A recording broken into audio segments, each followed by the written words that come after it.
A nuclear holocaust, also known as a nuclear apocalypse, nuclear Armageddon, or atomic holocaust, is a scenario where nuclear weapons are detonated, causing widespread destruction and radioactive fallout. This could lead to the collapse of civilization, the extinction of humanity, or the termination of all biological life on Earth. The aftermath could include firestorms, a nuclear winter, radiation sickness, and temporary loss of modern technology due to electromagnetic pulses.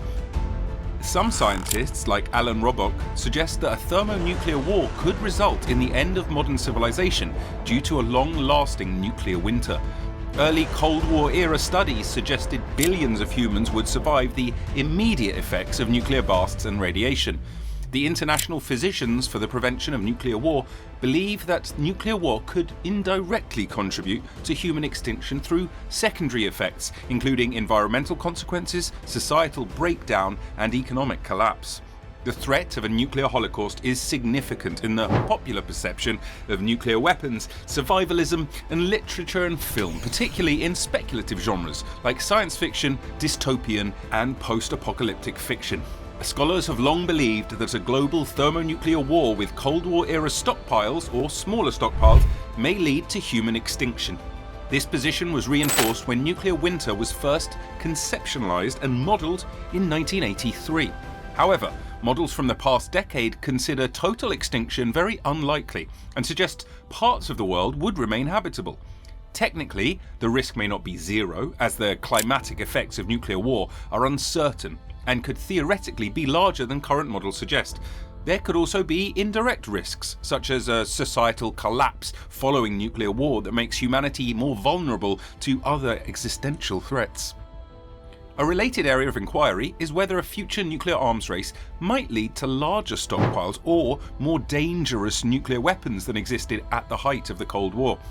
Physicist Leo Szilard warned in the 1950s that a deliberate doomsday device could be constructed by surrounding powerful hydrogen bombs with a massive amount of cobalt, which has a half-life of 5 years and could potentially clear out all human life via lethal radiation intensity.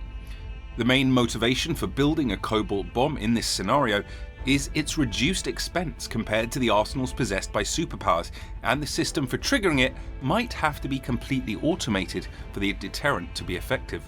A modern twist might be to lace the bombs with aerosols designed to exacerbate nuclear winter. Historically, it has been difficult to estimate the total number of deaths resulting from a global nuclear exchange because scientists are continually discovering new effects of nuclear weapons and revisiting existing models. Early reports considered the direct effects of nuclear blasts and radiation and the indirect effects of economic, social, and political disruption. In the early 1980s, scientists began to study the effects of smoke and soot from burning wood, plastics, and petroleum fuels in nuclear-damaged cities. The 1983 study by the TTAPS team was the first to model these effects and coined the term nuclear winter. More recent studies use modern global circulation models and greater computer power than was available for the 1980s studies.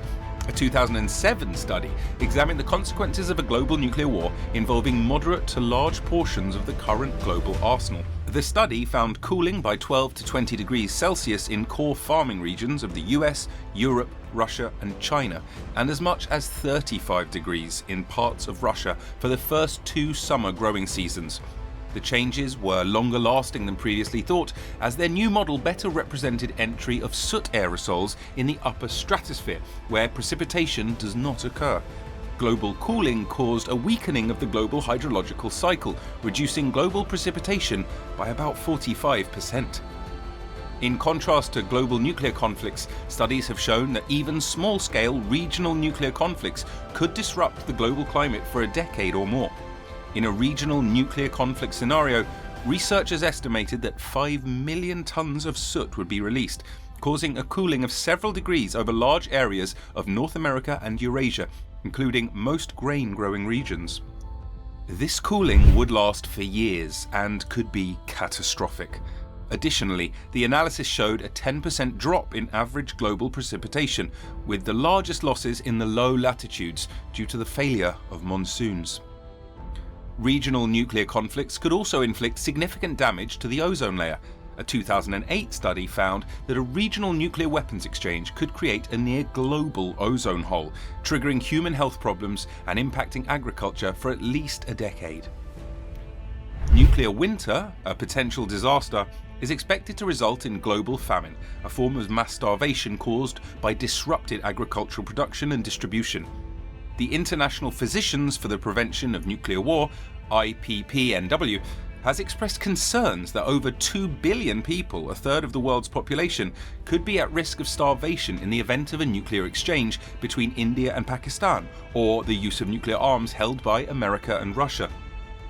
Climate changes driven by nuclear wars could significantly reduce agricultural outputs for years, further exacerbated by rising food prices affecting hundreds of millions of vulnerable people, particularly in the poorest nations. A peer-reviewed study published in Nature Food in August 2022 estimated that a full-scale nuclear war between the US and Russia could kill 360 million people directly and over 5 billion people due to starvation caused by soot from firestorms after nuclear bombing. An electromagnetic pulse, EMP, is a burst of electromagnetic radiation created by nuclear explosions which can disrupt or damage electronic equipment, potentially causing significant power loss for months or even years. This could disable hospitals, water treatment facilities, food storage facilities, and all electronic forms of communication, threatening key aspects of the modern human condition.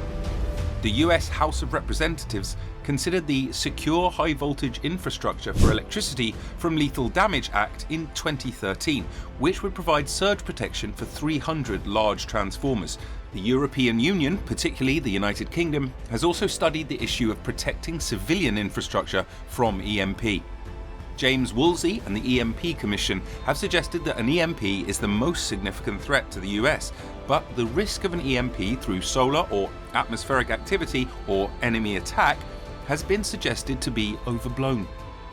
Instead, weapons from rogue states are too small and uncoordinated to cause a massive EMP.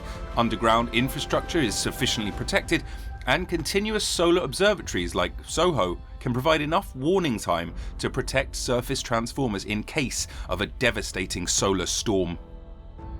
Nuclear fallout is the residual radioactive dust and ash produced after a nuclear explosion, typically limited to the immediate area and spreading for hundreds of kilometers if the explosion is high enough. It can also be entrained with pyrocumulus clouds and fall as black rain. This radioactive dust, composed of fission products and neutron-activated atoms, poses a significant radiation hazard due to short-lived radionuclides. Some particles have half-lives of seconds to a few months. Others, like strontium-90 and cesium-137, can create radioactive hotspots for up to 5 years after the explosion. The fallout and black rain can contaminate waterways, agriculture and soil, leading to radiation poisoning through external exposure or accidental consumption. In acute doses, radiation can cause prodromal syndrome, bone marrow death, central nervous system death, and gastrointestinal death. Over longer periods, cancer becomes the main health risk, and long-term exposure can lead to in utero effects on human development and transgenerational genetic damage. The concept of nuclear war has been a topic of debate for many years, with various authors and experts arguing that it could lead to the extinction of humanity. Neville Shute's novel On the Beach, published in 1957, portrays the potential for a nuclear war to extinguish all human life. However, the premise that all humanity would die following a nuclear war is critically dealt with in Philip J. Dolan's 1988 book, Would the Insects Inherit the Earth? And Other Subjects of Concern to Those Who Worry About Nuclear War. Jonathan Schell's 1982 book, The Fate of the Earth, is considered the first to argue that extinction is a significant possibility from nuclear war. However, the assumptions made in this book have been analysed and determined to be quite dubious. The combined explosive energy released in World War II was about 3 megatons, while a nuclear war with warhead stockpiles at Cold War highs would release 6,000 WW2s of explosive energy. The massive use and deployment of nuclear weapons are commonly theorized to yield enough global destructive potential to render large parts of the Earth uninhabitable. Comparisons with supervolcanoes are misleading due to the different aerosols released, the likely airburst fusing height of nuclear weapons, and the globally scattered location of these potential nuclear detonations. Despite these concerns, many people believe that a full-scale nuclear war would result in the extinction of the human species through the nuclear winter effect.